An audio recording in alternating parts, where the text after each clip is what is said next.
बिस्मिल्लाहिर्रहमानिर्रहीम। अस्सलाम वालेकुम। कैसे हैं आप सब लोग? आई होप आप सब लोग ठीक ठाक होंगे और खैर खैरियत से होंगे। आज की वीडियो में आपके साथ एक और गाड़ी का रिव्यू शेयर करने जा रहा हूं जिसको आप बहुत ही कम किस्तों पर और आसान के साथ पर बाय कर सकते हैं। इस गाड़ी को आप ख़रीद सकते हैं। तो वीडियो को शुरू करने से पहले आप वीडियो को लाइक लाजमी कीजिएगा। इस वीडियो पर कम अज़ कम 50 लाइक होने चाहिए। 50 लाइक आप लोगों ने पूरे करने हैं। तो इसके लिए दोस्तों आपने, और उसके अलावा आप चैनल को भी सब्सक्राइब करें ताकि आप मज़ीद वीडियोज़ देख सकते हैं कार से रिलेटेड और इंस्टॉलमेंट प्लान पर जो गाड़ियाँ आप ख़रीद सकते हैं।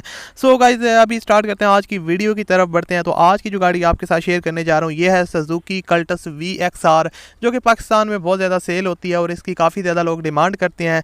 तो ये जो मॉडल है ये 2006 मॉडल है और आप इसको आसान किस्तों पर बाय कर सकते हैं। इसकी ट्रांसमिशन मैनुअल है जैसा कि आप देख सकते हैं। और उसके अलावा मैं आपको बताता चलूँगा आप इसका इंस्टॉलमेंट प्लान क्या है, डाउन पेमेंट आपने कितनी करनी है। सो गाइस, आपने जो डाउन पेमेंट करनी है वो 1,20,000 आपने डाउन पेमेंट करनी है और मंथली इंस्टॉलमेंट जो है वो 7,314 रुपये आपने पे करने हैं। यानी कि 7,000 आप इसको कम भी करवा सकते हैं, वो आपकी डीलिंग पे डिपेंड करता है।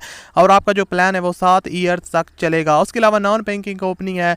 तो और इसके अलावा ये जो बंदा गाड़ी सेल कर रहा है उसका कहना है कि ये फर्स्ट ओनर है, तो इसलिए आप चेक कर सकते हैं कि गाड़ी की कंडीशन काफ़ी अच्छी होगी। अब आप इसके साथ कॉन्टैक्ट किस तरह कर सकते हैं, तो वीडियो की डिस्क्रिप्शन में आपको एक कॉन्टैक्ट लिंक ऑप्शन मिलेगा, उस पर आप क्लिक करेंगे तो इनकी सारी इन्फॉर्मेशन ओपन हो जाएगी और वहाँ से आप इनके साथ रब्ता कर सकते हैं और इस गाड़ी को बहुत ही आसानी के साथ परचेज़ कर